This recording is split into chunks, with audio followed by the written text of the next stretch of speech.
You know, I almost bought a tiny home, and then I looked into the zoning map of my city, and that's kind of when the real question showed up. And going down that rabbit hole of researching, the builders, the cost, the lot size, where you can put it, like I said, the zoning is a big one, the hookups, the sewer, all these kind of things. And on top of that, how far out of the city do you have to go before they can start accepting them? What other sacrifices are you doing when you're going that far? But it turns out the tiny house was never actually really the point. So this video really isn't about owning a tiny home, or actually not really even about a budgeting video either, even though it looks like both kind of at the first. This video is more about the question hiding underneath both of those.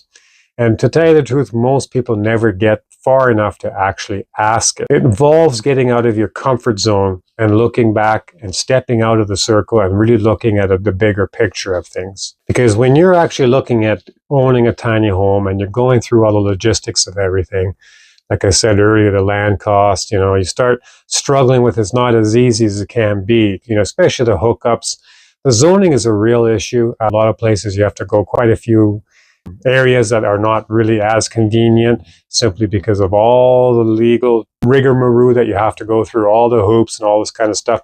There's other options doing it, trying to go behind the books, I guess, to some degree. You could even look at going maybe in a fifth wheel. There's other options. Like I've went down this rabbit hole intensively, and that one's almost a little bit easier until you get somebody complaining, because this is short term then. Can't really rely on it being completely properly. Anybody complains, and then it comes down to another issue. I'd be really curious about if anybody's tried and looked into this as well, what you've run across. Leave that in the comments for me. That would be awesome to it's nice to map those ideas together. But what I've kind of found is every question led to another question. And every question got less about the actual house. When you start noticing that shift, you start realizing, well, what am I really asking? And it wasn't necessarily, can I build this? Can I buy it? Can I set it up? That wasn't really the internal question. It was more definitely about what am I actually trying to get away from? What am I trying to accomplish with doing this particular move? That's the trap door. The logistics are never really about the logistics. So then I kind of stepped back and I stopped asking about the house. And I started asking myself a different question instead. And that was actually, do I want to live do I want to live small? Or do I just want to stop being broke? Do I want to stop being financially squeezed? Do I want to stop that complete pressure? And when you look at it on the surface, they're completely two different problems. You think you have an easy answer. Okay, the tiny house, I can just buy it. That's it. That's going to solve all the problems. But they really are two completely different issues when you start asking those questions. Because it never really is about living small or living in a tiny home or living in the fifth wheel or anything like that. That's not really I don't think that's a real daydream of many people.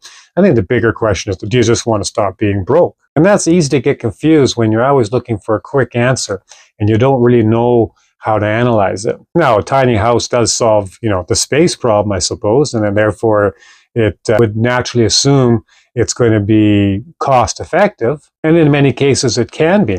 But, a tiny house doesn't necessarily solve the money problem. And it definitely doesn't solve a freedom problem, which I think is also the bigger question here at hand. And that would be more leaning towards the tiny budget. So then I started asking, okay, well, the bigger picture is, of course, the budget. So is it necessarily the tiny house or the fifth wheel or whatever it may be, or is it the tiny budget? And if you basically apply the same principles on that, you're going to ask, what do I want from that tiny budget? What is it actually buying me? What's the goal of the smallest, in itself? Or is there something much more important underneath all of that? And then the answer kind of was the same of both times. It's not about wanting the tiny house. And it's also, it's not really wanting a tiny budget. Who wants to, say to themselves, okay, I want less money. The real thing is they want what those things are supposed to buy them. They want that, the illusion or whatever they want that, there is sort of an underlying illusion of what these things will automatically give you once you make these decisions. I think everybody's struggling. Maybe they want, less hours at work. It doesn't make you seem so drained. Not answering to everybody.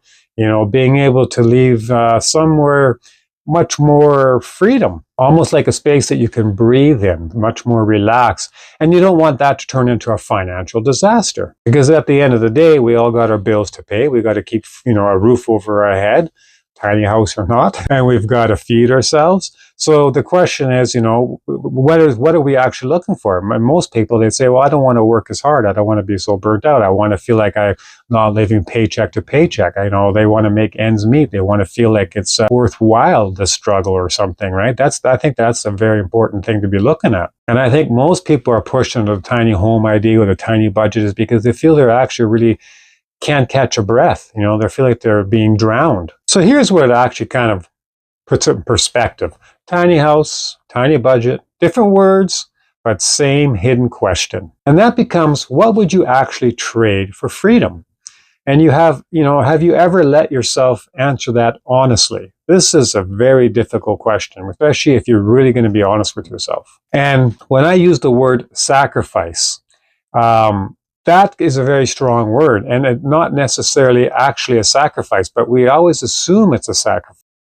We assume we have to make heavy sacrifices for what we would trade for actual freedom. Because the underlying theme of that, it seems like you're actually going to be losing something. You're trading off something of value for another item of value. And when you actually look at from the outside, what feels like a sacrifice doesn't necessarily actually feel one at all when you're actually living it. Smaller space, less stuff, lower spending. From the outside, that looks a lot like a loss. But from the inside, it can actually feel for the first time you've had room to breathe. The real question is, how do you get from A to B? How do you put your mindset in that thing? And this is one of the things I really like sharing about. And this is what a lot of my content is about, having made what I would call extreme decisions in my life and I actually originally thought they're all losses. Like I looked at things like what I've lost instead of what I've gained. And if you ever feel in that position, whatever, I would really like to hear from that as well. Especially if you feel like you're in that mode of not being able to make that transition. You're in that thinking like, okay, whatever I do, it feels like it's going to be a loss, i.e. the small home or the small budget feels like you have to make a significant loss to gain an ounce of freedom. And if you yourself have been struggling with that a lot, I would really appreciate you letting me know your point of view and what you feel like, what's blocking you, what are your bottlenecks on even looking at these kind of decisions. So I never ended up buying a tiny house, but I did finally answer the question that would force me to ask. And the biggest question is that it's very difficult to look at the end result. We have this in our system, I think. We're always moving the goalposts. We think we're going to be happy when we're there. When we feel like we're struggling, we change it maybe. We do look for an easier answer, but we kind of forget what that answer is supposed to really bring us. What do we really want with that? We have this landmark thinking, i.e. the tiny house with the tiny budget, and this will solve the problem. But we don't really ask what the problem is. And when you can reverse engineer that, this opens up the whole avenue. Because freedom is never about the size of the house or the size of your budget. Freedom is about how much of my life I was willing to actually look at. So before you ask yourself, how small should your house be or how small should your budget be, you should really try to ask yourself, what is the cost of being free? And what are you trying to get free from? Is it from pressures of a job? Is it financial? Is it just the culture? Maybe it just feels overpressuring, overwhelming. These are all for personal individuals that have to go through their own scenario. And I would argue that most of them are feeling an overwhelmed pressure of financial is just surrounding them. Cost of living nowadays, just going down to your grocery store, your insurance, your daily overhead can just seem so overwhelming and drowning when you have all these things that just add up. From your data, your phones, your cell phones, every little bit feels like it's crushing you from all angles. And yes, for many people, having a smaller home. So for example, if you had a very high mortgage or a high rent, you think, okay, I can eliminate that, move into a small home. It seems like, okay, bang, feasible. And I think it would be, in a lot of cases, yes, completely understandable. But what is the end result you're trying to achieve? Because I can promise you, after a few years of this, something will also need to shift as well, because I don't think the intention was ever to sit there and say, I want to move into a small home. And that particular scenario, the intention is you want to have the chains broken from the financial pressure. That's the real question. And if you're willing to sacrifice or even think about going into a small home, probably potentially even going into an area you're not comfortable with, or maybe not necessarily not comfortable with, but definitely not as convenient as where you may be locally now. That's a pretty big question. That's also a pretty big movement. So then if you're actually looking at that, you might want to take it a step further. That's all I'm trying to say, is open that vision a little bit further and be really honest with yourself. What are all the sacrifices? And I use that word lightly, but strictly in the same way. What are the sacrifices you're willing to make? Because at the end of the day, you're looking at it as a sacrifice now, but that sacrifice turns into be the reward if you can be really honest with yourself and finding out your end result goal. Because you might be very surprised how far you're willing to go.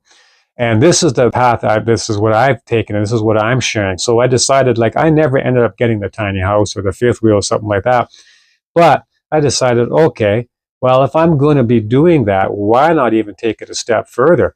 I started analyzing different countries, even before that, different provinces in my own country. I mean, that alone, if you don't want to ever go abroad because it's too overwhelming, look at that as well. There's prime example. Some people will live, spent their life in the city, bought their house, and they want to downsize. They want to retire early. They sell it there. They move out, in the distance somewhere, and the value is much more significant. The flip side of that, though, sometimes is now you're getting older, you might be further away from medical resources and all sorts of things. So there's never no easy answer to sit there and say, okay, I'm going to be doing this step, if you don't analyze actually what you're really wanting, what the price of freedom is going to cost. And being able to be honest with yourself on that direction, you start realizing, hey, wait a minute. Why am I sacrificing going to another province? Why am I sacrificing going out there just to stay in my country, or just to make, this what I assume could be simple? What's the core root? I want to have good weather. I want to have healthcare. I want to have good food. I want to feel relaxed. I don't want the daily pressures of the cost grinding me down. That's for me personally. This is what was really important for me. And that's what I started realizing, okay, let's look at that picture and reverse. Let's start from that and work backwards. And I'm telling you, that's the big one. And if anybody of you feel in that same scenario, please follow along, because that's what this is all about. And I kind of look at it on a grander scale of things. And like I say, work backwards. And it's brought me literally to another country. And I spend half the time going there and half the time back. And it really gives me a proper perspective on all the costs, and and the culture things as well, the foods, everything. And this is something that I find much more valuable. And it all started with trying to break free of financial crushing feeling and having more freedom.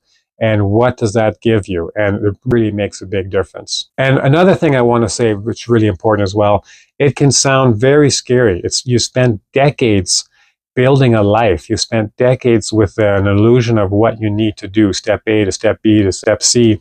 And you probably really didn't realize, even when the goalposts move, you feel that's such a natural way of a rhythm of life. And I just want to say that that's not necessarily the issue at all. And it can be a lot easier than you may think. And I'm speaking from experience, because I've done drastic change. And at first, it was very difficult. I thought I made a mistake. I actually thought it was very overwhelming. And it wasn't until I'm able to look back and analyze it from a different perspective. I wish I just would have done it a lot sooner. And there's no way of looking at that any other way. We seem to be fed into this North America style of how you have to live, what the rules are, and you got to maintain it you got to stay on that wheel. You got to stay grinding away, and that's the normal part of life, and it can be so much easier and so much simpler. Anyway, guys, I really appreciate you hanging around. If you do have any suggestions or comments, please leave them in here. I really do like engaging with this. If you are interested in how my lifestyle is going towards the Philippines, and what it's taught me, and what direction it goes, and has been going for me, and how it's been cost effective, and so on and so forth, by all means stick around, because I'll be making videos about that as well. Actually, what I'm paying for rent, and so on and so forth, and my food and my way of lifestyle and everything. I think many people are facing sort of the same thing. So again, I appreciate all your support and the likes and the follows, and everybody take care, and we will see you on the next one.